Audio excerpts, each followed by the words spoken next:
So a little about myself. Work at Porter Road Butcher. Make all the sausages there.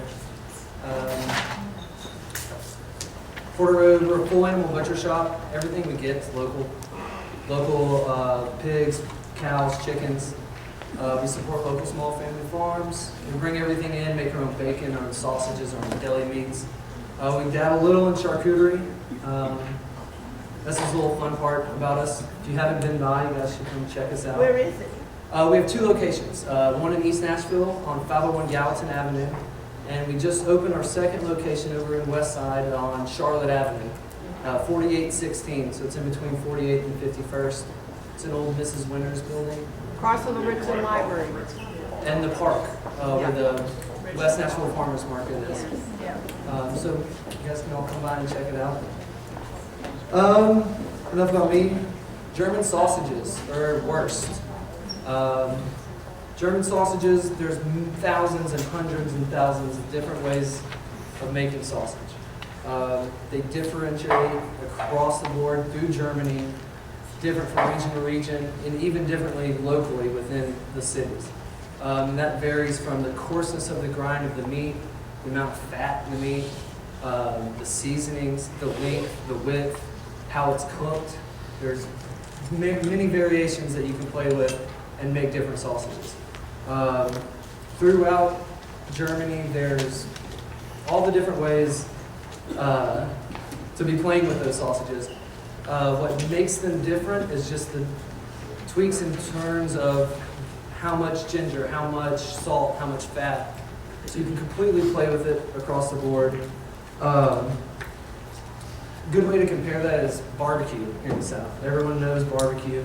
You go from Memphis across to North Carolina, it's different. Same ingredients, different taste, different ways of cooking it. Bratwurst, most famous of all German sausages. Brat coming from the German high, or the old German high language of meaning finely coarse meat, then with wurst meaning sausage.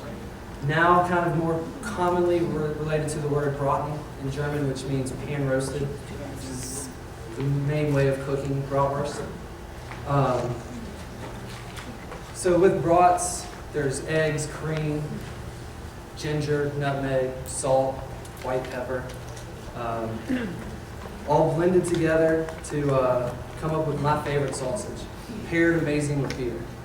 That's why when you go to Oktoberfest, beer and brats. That's what you'll find pretty much on every corner. Brats are what I'm going to make today. There's no herbs in bratwurst. There are some variations of bratwurst in Germany. Marjoram is one of the main herbs that they'll mix in, oregano, marjoram. I like to play with sausages at work. I love fresh herbs. My Italian sausage, I use fresh basil, fresh oregano, fresh fennel. It really comes out in sausage. Sage sausage, fresh sage, fresh fennel bulb, fresh ginger. Mixing all these fresh ingredients together with just a little salt and pepper makes a fantastic sausage. I make a chicken and herb sausage. Basically all I do is salt, pepper, and any and every herb I can find, from tarragon, rosemary, thyme, scallions, everything. Just throw it all in, and then I put a little butter, because chicken doesn't have fat, so butter's the next best thing. With that, herbs, go in the garden, pick them out. There's no set recipe. As long as you at home making your own sausage, figure out how much salt you want, figure out how much fat you want. Then from there, everything else can just be your own artwork. Figure it out, play with it. You only have to make a pound at a time, a quarter of a pound. Whatever you have fresh in the backyard, go pick, throw it in, see what comes out. You can't really mess it up. As long as you have that salt and fat ratio that is to your palate, you can't really go wrong from there. So with that said, I'm sure a lot of you have KitchenAid at home. This is what we're going to use today. At work, I use a humongous 40-pound grinder. I also use a 25-pound stuffer. I'm sure none of you have that at home. So with this KitchenAid, this is what we started with at the show. I actually burned up a motor on one grinding sausage. So we've gone through the stages of grinders and stuffers and finally got up to where we can have enough yield to use one of the big guys. So we're gonna set this guy up. Just take your little front guy out. Little sausage attachment here, just fun. If none of you have this, it is available at Bass Pro Shop. You can also order it online.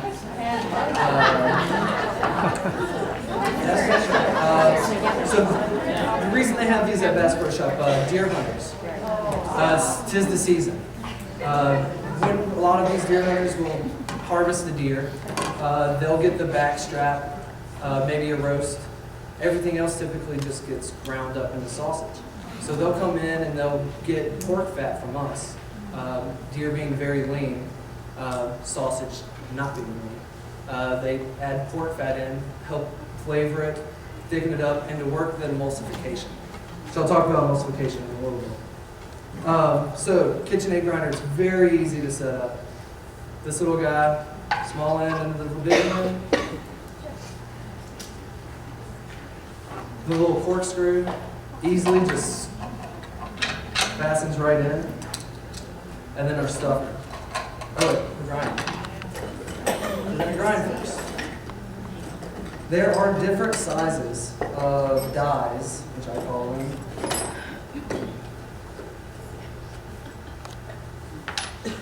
Sure, from a video cameras. This is all personal flavor or taste. Whether you want to coarsely grind sausage, you like big hunks of fat, which is really fun too when you use fennel or fresh herbs, because you'll get those herbs and fennel and everything in nice little hunks. There's also progressive grinding, where you'll start with your large die and then slowly move through the small die, maybe even doing it twice through the small. That'll get you more of the texture of a hot dog, or bologna. So that way it's a more dense, tight sausage. Typically, I like to use the smaller of the two for texture. And I'll run it through twice also, which we'll see. So putting it on, little blade in.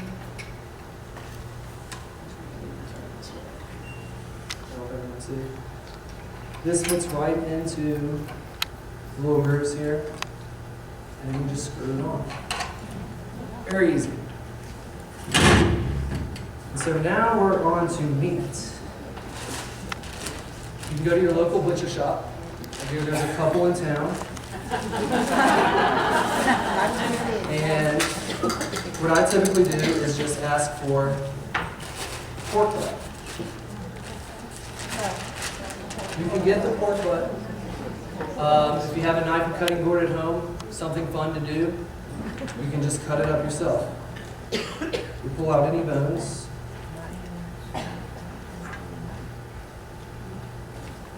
You got a small knife then. This is a boning knife.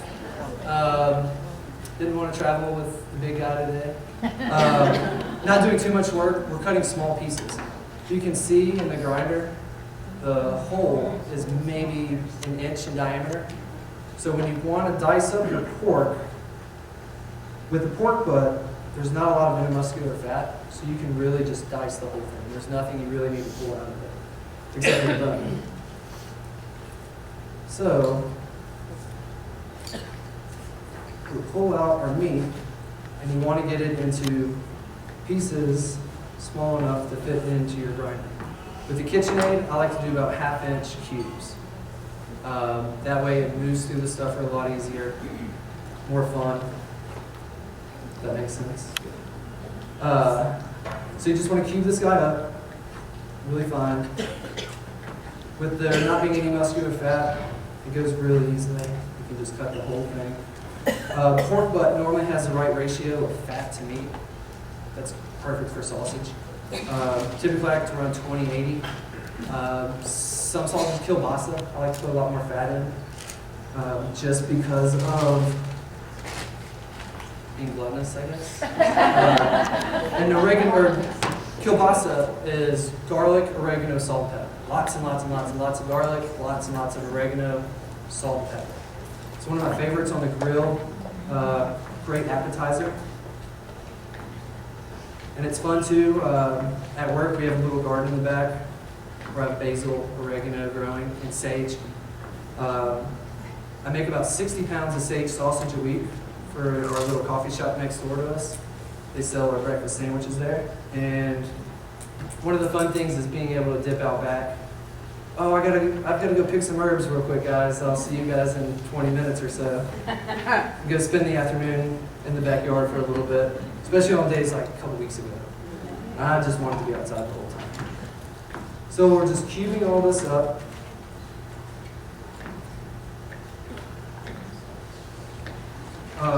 One of the most important things with sausage is keeping everything cold. I've got a bowl of ice here where I'm going to, I lost my other bowl. Keep a bowl of ice with a bowl in it with your meat. That'll help keep your meat cold. If the meat gets above 55 degrees in temperature, your emulsification will be shut. Emulsification is when fat cells wrap around water. Water wraps around fat cells. So mayonnaise is a perfect example of an emulsification. It's just fat and oil. So the water wraps around the fat molecules, and that's what gives you that texture of sausage.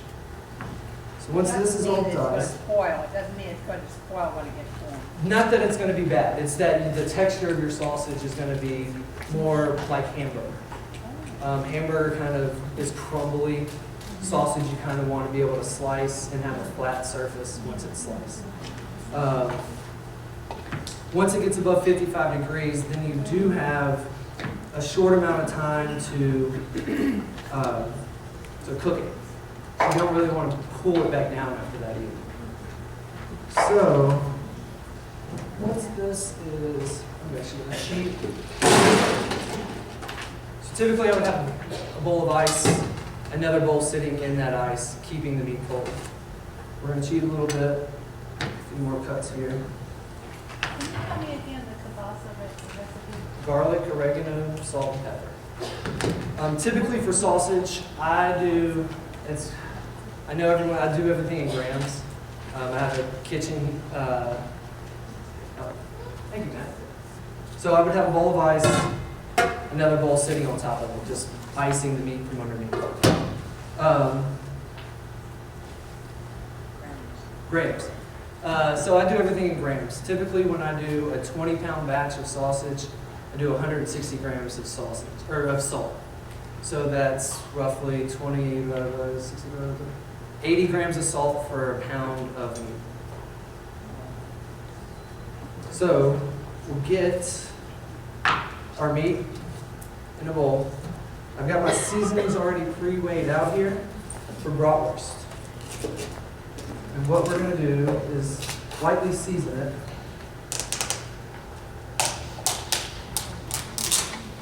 My salt. I'm not going to put everything in here. I'm going to leave a little bit for after I grind, just a tad. Ginger. This is ground ginger. Same thing, going to just leave a little bit. White pepper, which I've found to love a lot more than black pepper. Color, really. You don't see black specks throughout your sausage. Sausages normally turn out to be really white, especially the bratwurst, not having herbs and everything in there. So I like to use the white pepper mainly for color. And nutmeg. Ground nutmeg.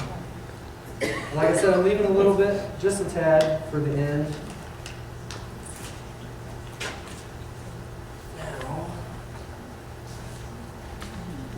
If you don't use gloves when mixing up your sausage, you will find every little cut you've gotten from the rose bushes out back.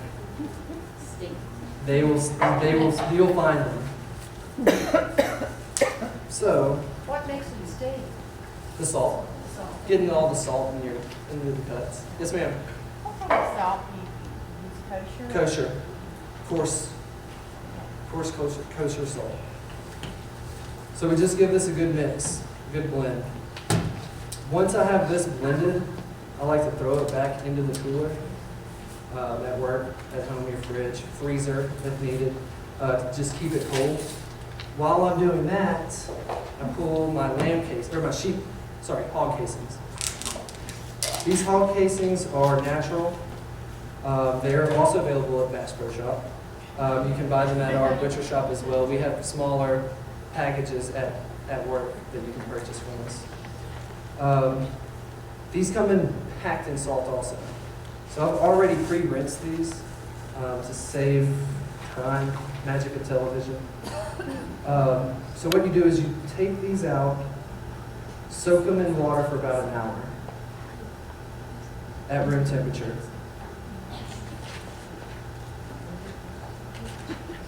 So once these come out of soaking, the reason you're soaking them is to make them more pliable. They will tear easily after coming right out of the salt. They're a little drier. You'll find the end somewhere. There's an end here somewhere. There we go. You'll take the end of your casing and put it over your water spout, just like a water balloon. I'm sure all of you were kids at some point and had water balloon fights. Put this over your water faucet and you'll just rinse out all the salt from the end. Put it back in water and let them just hang out and sit in the water at room temperature.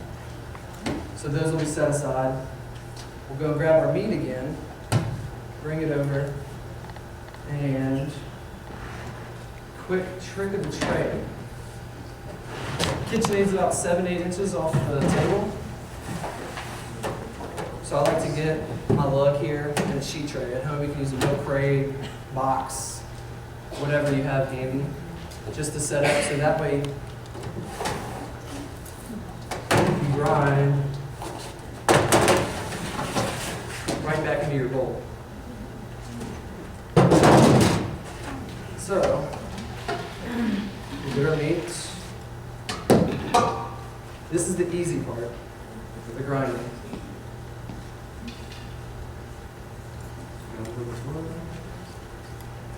And if there's any questions, please ask while I'm working here. That long casing, it would seem easier to rinse it if you cut it into segments, but do you not want to do that? Typically at home, that's not a bad idea at all, because you're probably only going to make a pound or two at a time. At work, I like to have a long strand. That way, I'm utilizing everything. I'm not losing any length at the end. But at home, that's not a bad idea at all. You can get yourself, a pound of sausage is typically 1.5 feet in a casing, depending on the casing you use. There's sheep casings, which are smaller, hog casings, beef casings, and then there's also synthetic casings for bologna, which are 4 inches in diameter. So grinding the meat, KitchenAid. You have a little plunger. You see this already? With the KitchenAid,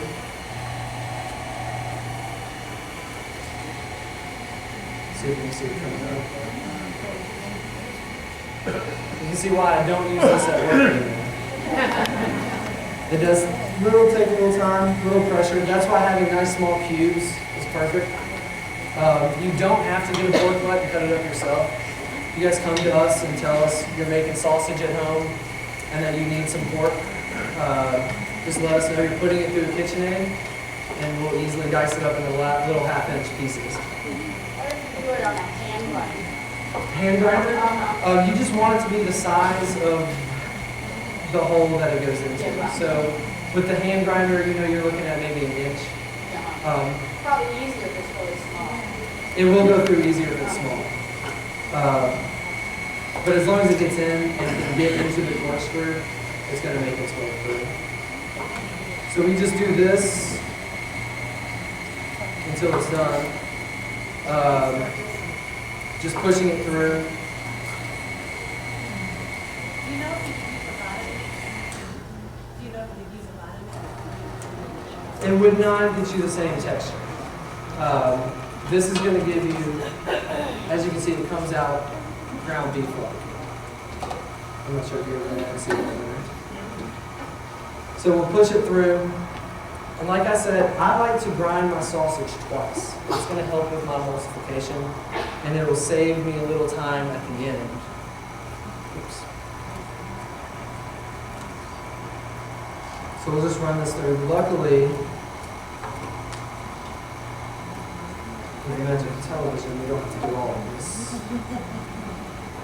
But I'll take. Why do you put the spices in before you bring the tomatoes? Just to help mix it. It'll just mix everything through the meat more equally, kind of. It's not necessary. It's just something I found helps. And I also like to throw the seasonings in. Like I said, I'd take it and I'd put it in the back and let it sit. That way that salt kind of penetrates through, starts pulling out some juices, which helps it move through the stuffer. At work, I've got a lot more time, so I'll prepare 6, 7 different sausages at once. Put them in the cooler, they hang out for an hour before I even start grinding. So I like to do it twice. You just take the meat, you just go back through it again.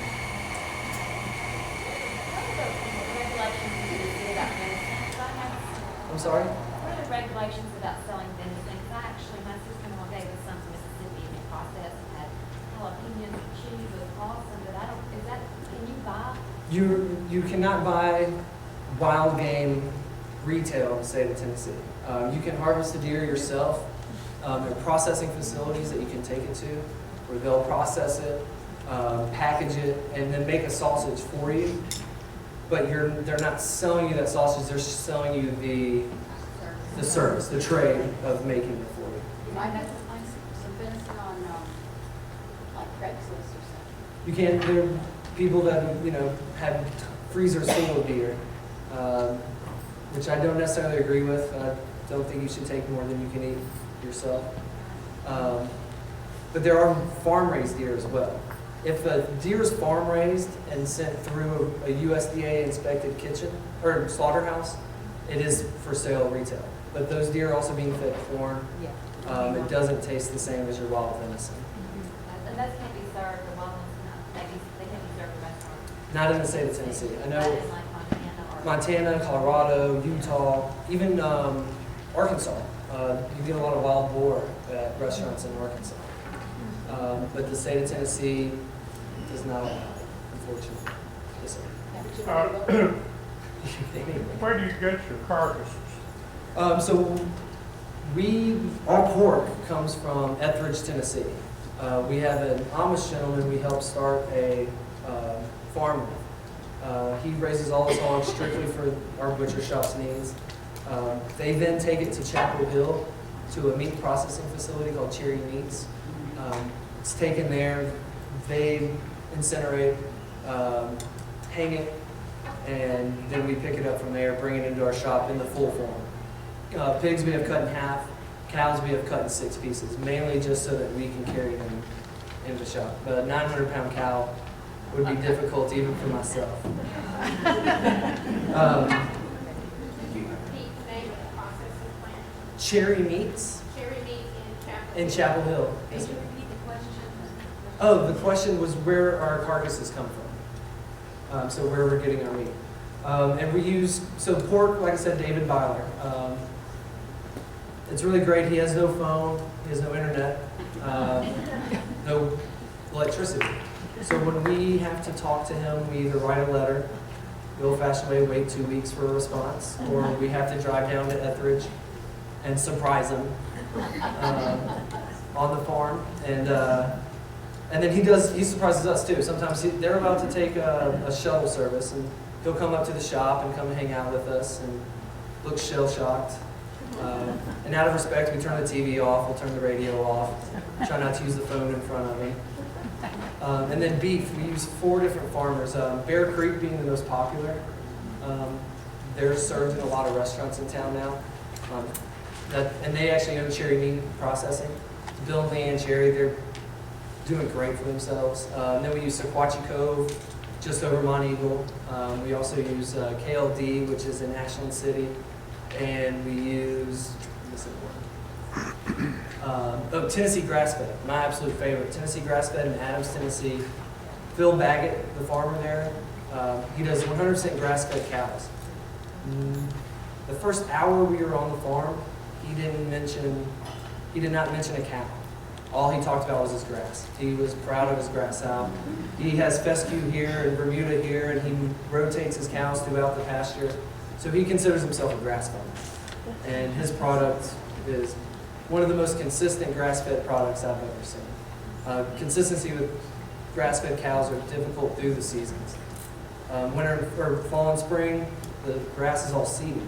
So all the nutrients are on the top of the grass, easier for the cows to get to. Summer, there's less grass, less nutrients, and in the winter, same thing. So the cows normally come in leaner in those months. His is kind of pretty consistent throughout the year. Where is this? Adams, Tennessee. Adams. It's Tennessee Grassfed. Uh-huh. And they are, and you can go take a tour of the farm. They take you around. They've actually been on property. His grandfather moved there, was a tobacco farmer in the early 1800s, and his family's been on property ever since. So it's a really, really neat place to visit. And the first one, was that Deer Valley, did you say? No. Sequatchie Cove in the Sequatchie Valley. Oh, Bear Creek. Bear Creek. Bear Creek, just south of Thompson Station. Okay. Thanks. Do you have suppliers of land as well? We do. Sequatchie Cove provides us with land, which we bring in twice a week, or twice a month, bi-weekly. And they're all pastured, all grass-fed. Beautiful little 80-pound deer, or lamb. Yes, sir. Are you ever able to get mutton? It's available, but for our needs and at the shop, we don't have a demand for it at the moment. But if you have a demand for a full carcass, you can get it. We could source that, yes, sir. Just making a few phone. And what we would typically do there is just refer you to the farmer themselves, where they would take it and have it processed, and cut us out of the equation. But we can refer you to any of our farmers. All right, I'm gonna keep on going. So I like to push this sausage through twice.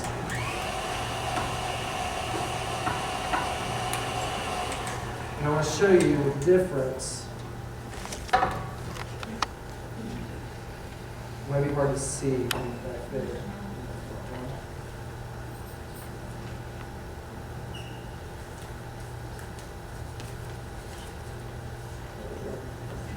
But you can see the consistency of this, the first grind.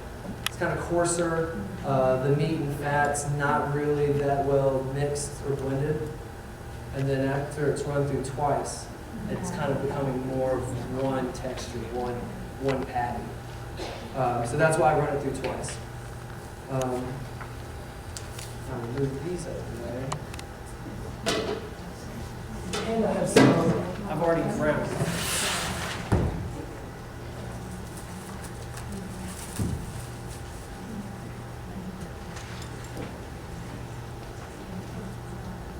Here is the bratwurst already pre-ground. This is when I would take my little bit of seasonings left, just throw them on top. You don't cook it first, and you don't cook a little tiny bit, see if it's any good? Yes, if you were experimenting at home, I would definitely say run through a quarter of a pound or so, mix it up, throw it in the skillet, just to make sure. And like I said, it's mainly salt.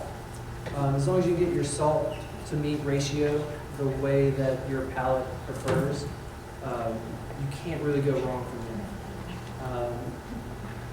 You can also, at this point, there's a, I never can pronounce this right, but Kirschen bratwurst. I know I'm not saying it right. They would at this point put fresh oregano into this mix. So we'll just add a little bit left in, and then this is when I'm mixing. In the little instructions that you have, it tells you can put this into your the bowl and throw your paddle on to have it whip it for you. I prefer to do it by hand. That way, you actually have your hands in on it. You can feel the texture. You're not leaving it up to the machine. And this is when we're working on our emulsification. I will spend hours of my day finding muscles I never knew I had, working sausage. They have equipment called a buffalo chopper, where you can throw this all in, and there's huge blades that move around and do it all for you. It's very expensive. So that's the roundabout reason I do it with my hands. But you like to, this way you can have your hands down in it. You can feel the texture you're getting. You feel it getting tighter. It's a lot like kneading bread. You can feel it becoming one substance.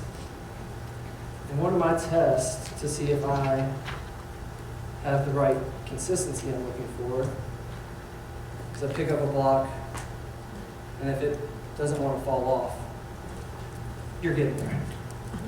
And as I'm training new guys at the shop, I tell them to work it until you think you're done, and then work it some more.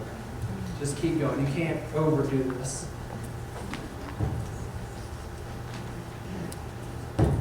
So that way, we get us a nice, thick, sticky consistency. Now take this. This is when my tray comes in handy.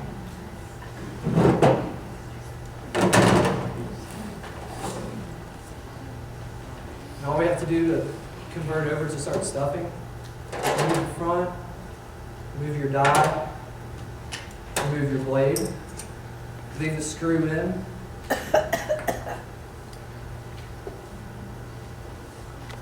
and just add your stuffer attachment. And that just screws right on.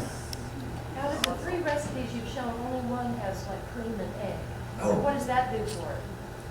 I'm glad you mentioned that. Bratwurst.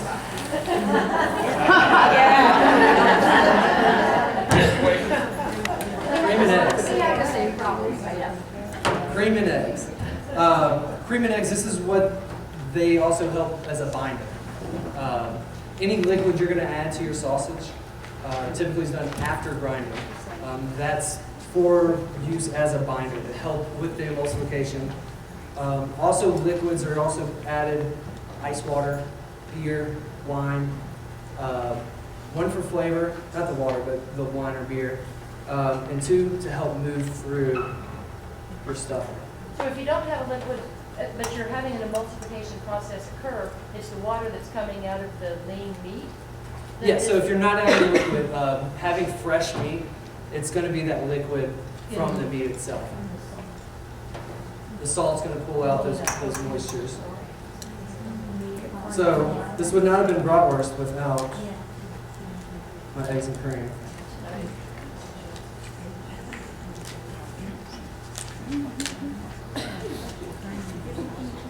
We did have a group come by the shop last year.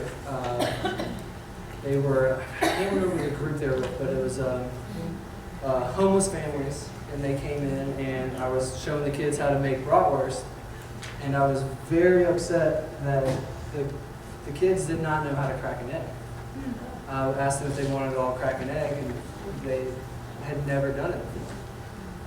So it was a real eye-opening experience. I did not know. Yeah, you have to have an ounce to crack an egg. So, bratwurst, cup of milk and 2 eggs. Oops. The ladies gave me a beer in the back after all.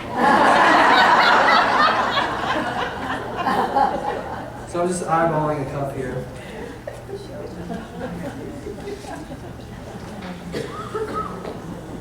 And so with the cream and the eggs, we're mixing this in. You can also see in those instructions, it tells you to put up your meat though in the freezer and clean up. This is what they were talking about. When you, if you would say use your paddle on the, in the, would you be able to say start out with the paddle and then when you thought it was done there, then go over with your hands? Just to get your hands in the feel. Yeah, And that way, Wait, but you could get really tight.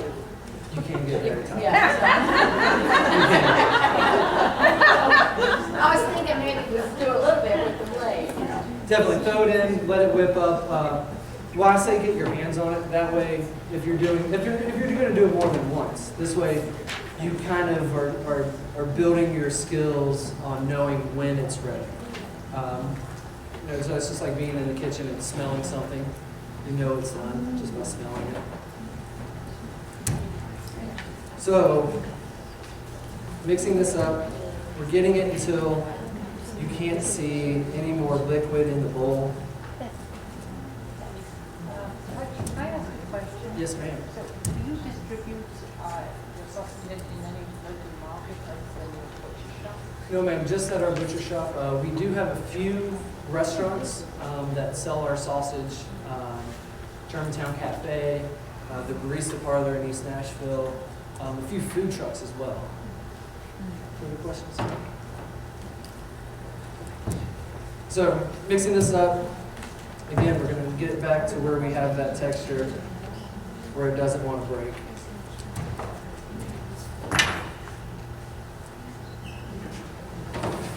Slide this over our mess.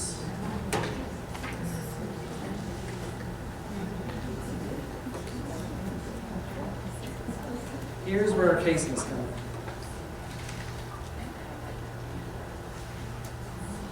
What are the cases made out of? They're natural intestines from a hog. They do also have synthetic.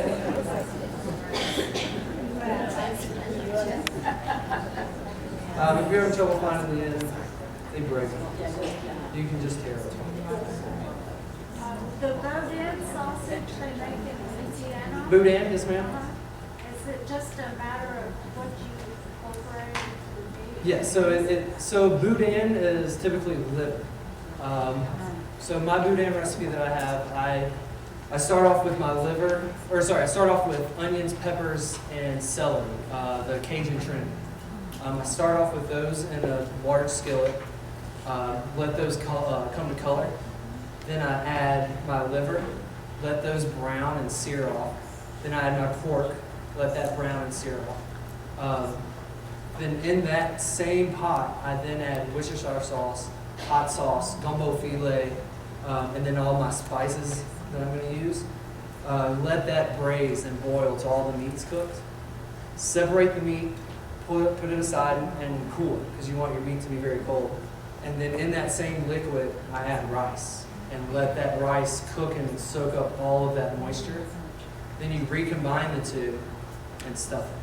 That's why Boudin's got the rice mixed in. Yeah, and then there's Boudin Blanc, which is a French. That's where it all originated from. Is French recipes. They use a lot of wine, white wine. Casing. Do you make andouille? Andouille, yes, ma'am. Especially right now, it's a big hit. Everyone wants to make gumbo. What's in andouille? Andouille, ancho chili powder. What's about? Ancho chili powder, pepper, a little bit of cayenne, salt, of course. I'm in the spot now. Trying to remember. Normally I'm all good at it. Cumin. And then in my andouille, I like to put fresh scallions. The fresh scallions brings a nice little brightness to it.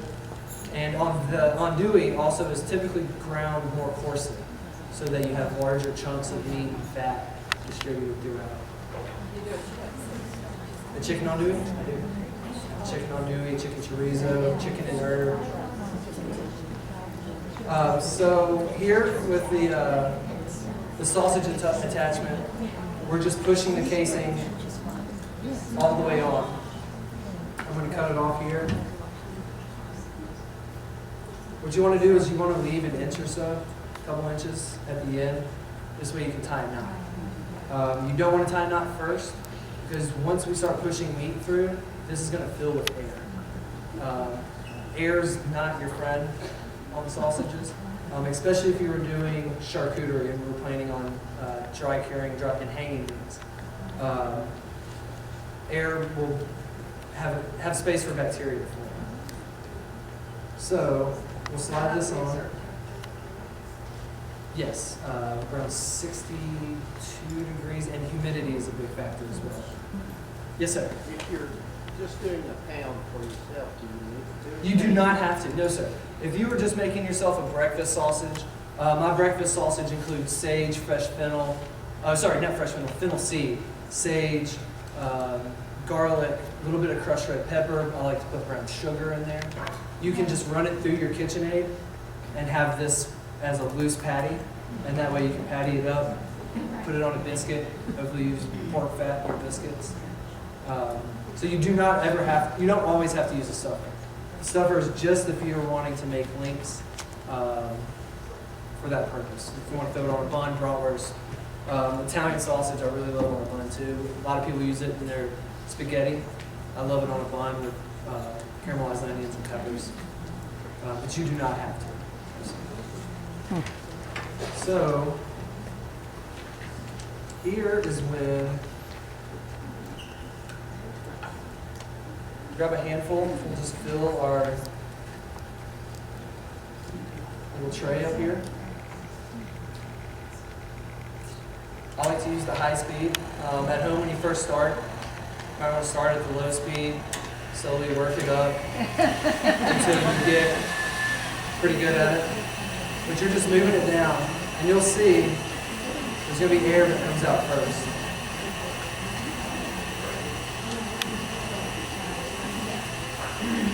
Once the sausage starts coming, I like to pinch the end. That way that sausage is going to fill the casing completely. Can you rupture the casing? I'm sorry? Can you rupture it if you don't let it out? Oh, if the air starts coming through, you can, but then your sausage is just going to follow soon after. And the denser your sausage, it'll find its way to and push out and tear your casing. So as this is coming through, you want it to fill the casing completely. You want it to feel as tight as you want your sausage to be. Because in a minute we're going to start twisting them. As you twist, you're going to put more pressure on it, and you have a more likelihood of bursting. So this is a slow process, but at home, you guys are only going to be doing a pound, maybe 2.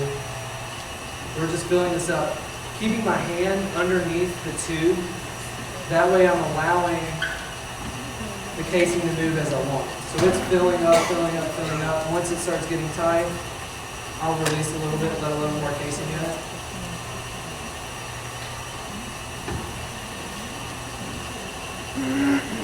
And with sausages, it doesn't have to be pork. You can use beef, veal, lamb. Pork fat is always a good one to throw in though with those leaner cuts. The pork fat really helps with the emulsification. So we're just slowly filling this guy. So if you were making a chicken sausage, Yes, ma'am. you need to add fat to it. It's not necessary. So But it's not, okay. it's not 100% necessary. You'll just have a drier sausage. Okay, So your chicken doesn't have fat. So I don't use the pork fat. Typically, with people eating a chicken So sausage, they want it lower in fat. they don't want to eat, or they're not eating pork. So I use butter. And typically, I use a pound of butter for every 9 pounds of meat. That shows the best result for me. And the butter I cube up and mix in with my chicken to go through the grinder itself. Is that true for turkey sausage? I'm sorry? Is that true for turkey sausage? Turkey as well, yes sir. And after the holidays, I'll be making turkey sausages at the shop. And with the poultry sausages, herbs are the best. Salt, pepper, and just throw every herb you can come up with in there. And you can't go wrong. Tarragon's one of my favorites. Having that anise flavor really comes out in the sausage. I see a hand. The casing is pork casing. Yes, ma'am. Use chicken. Is that what anyone wants? It's not necessarily what anyone wants. There's also sheep casings that are available and beef casings. And then there's synthetic vegetable casings. They're a little more difficult to use. I'm starting to try to play with those because I'm really wanting to make a vegetarian sausage. They tear very easily, but are available. Chickens don't have an intestinal tract like a pig does, so there's not really a poultry casing. But everyone is informed that it is a pork, does have a pork casing. A lot of times people don't really seem to be worried by that for some reason. They don't want the pork meat, but they don't mind having the intestine. And those are all smoked too to preserve. A fresh chicken sausage, it's going to turn within probably 4 or 5 days. What would you use in a vegetarian, like soybeans? Soybeans, black beans, mushrooms, lots and lots and lots of mushrooms. And I'm working on a watermelon and corn, kind of almost terrine-like sausage, to be served chilled. The turkey sausage, do you use both white and dark meat, or do you specialize? Is it a proportion thing, like with that meat? So with all my poultry sausages, typically I like to use mostly thighs. That's what benefits us at the shop. I do have breast in as well. But I also don't eat breast at home. I typically only have the dark meat. So it's kind of, if you prefer white meat, you can run all white meat. It is going to be a lot leaner and probably want to put a little more butter. It's kind of the same with beer or wine with cooking. If you don't want to drink it yourself, you probably won't use it. So I try to just use thighs. Yes, ma'am. You have the address on Charlotte Avenue. 4816. Yes, ma'am. So you don't use chicken fat at all then, in your sausage, or is there a reason why? There is chicken fat that's in there. Chickens don't really. No, but I mean, you have schmaltz, and so I was just wondering. There's smolts. To gather smolts, I think I got 1.5 pounds, and I broke down, I think 75 chickens to get that 1.5 pounds of fat. They're just meat animals, and especially ours, they're pastured. Yeah, so they won't be that much. They're moving around. They're working off that fat.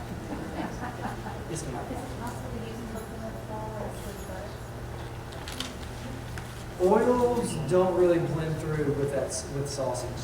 I would recommend butter or margarine. But the oil, I think the emulsification would just be shot. It's hard to find. Granule, the sausage wouldn't bind like the butter would allow it to. So as we're pushing these through, you just, as much sausage as you have, you just continue to load it in. I'm just trying to get myself a nice little length here to show you how to twist.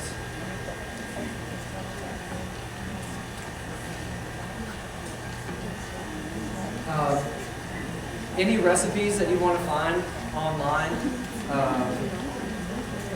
iPoli.50web.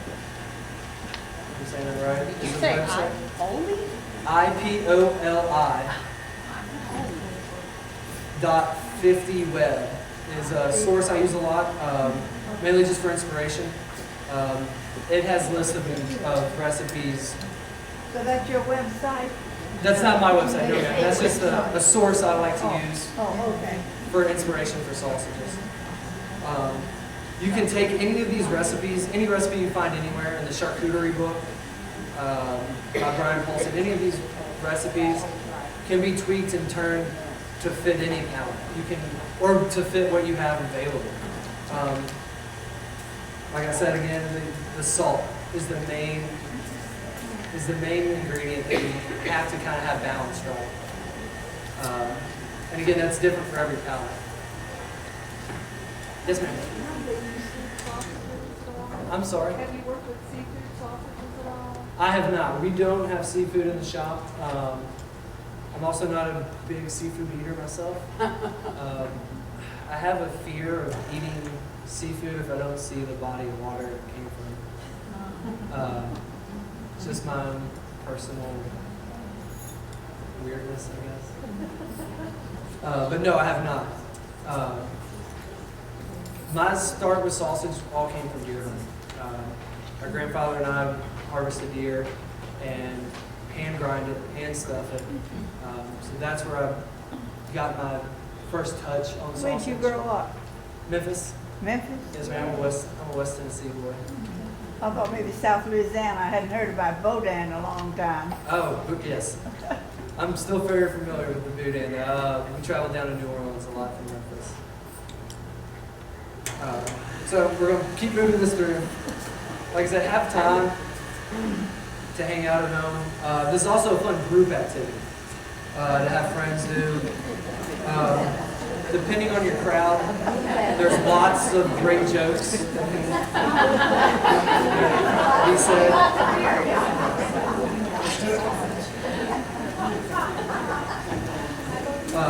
So when I have a little demonstration at work, I always play off the crowd, see what I can get away with.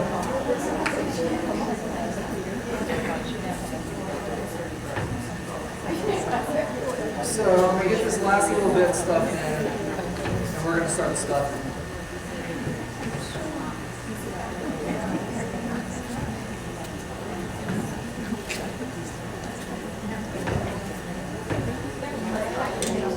Okay. So whenever I teach anyone to make sausage, this seems to be the hardest thing for anyone to do. It was hard for myself.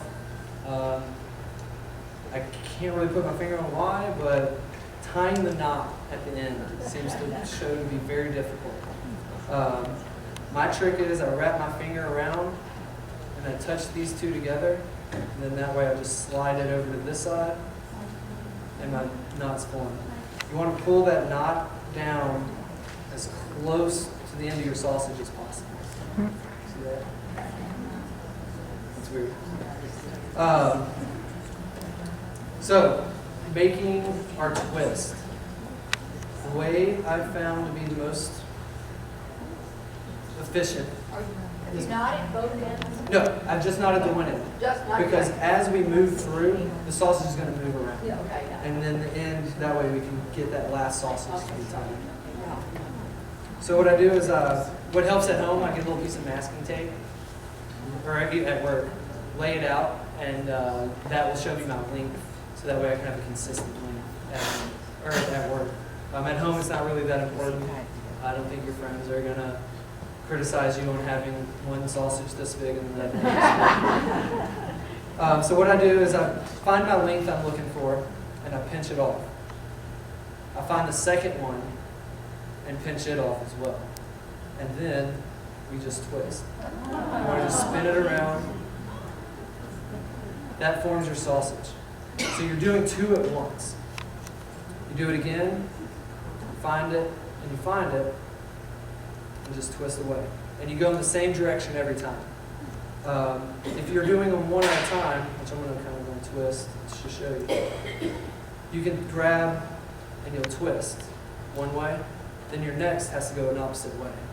So that way, that's why I decided to do the pinch, pinch, twist, is what I call it. And that way you're spinning your sausage in the same direction every time. I just would think that would be less secure. How do you mean? And I guess that's just not a problem. I mean, if you twist it enough, it's, no matter which way, it'll be secure. Well, so if you're doing one at a time, you'll twist this one away from yourself. The next one, if you twist the same direction, it's just going to unravel one.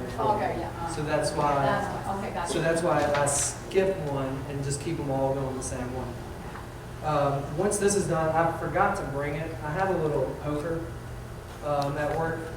A thumb tack works perfectly fine as long as you have it sterile and clean. I poke holes in it. This will find any of those little air pockets. You're just going to poke those out. And I normally put about 3 or 4 per sausage. What that also does is when you're cooking, it allows for some of that moisture to escape and that steam that's going to be created inside the sausage and keep it from bursting. When you have fresh sausage like this, it's great to start off in a skillet or the grill on low heat. That way you cook the sausage all the way through. Your outside casing is not going to really crisp up that well, but you'll get the sausage cooked all the way through. Then at the very end, turn the heat up. That will crisp up the outside, and it will prevent them from bursting open. Once this is done, you can take, you probably want to make it a few pounds at home, and just let them hang out on your KitchenAid.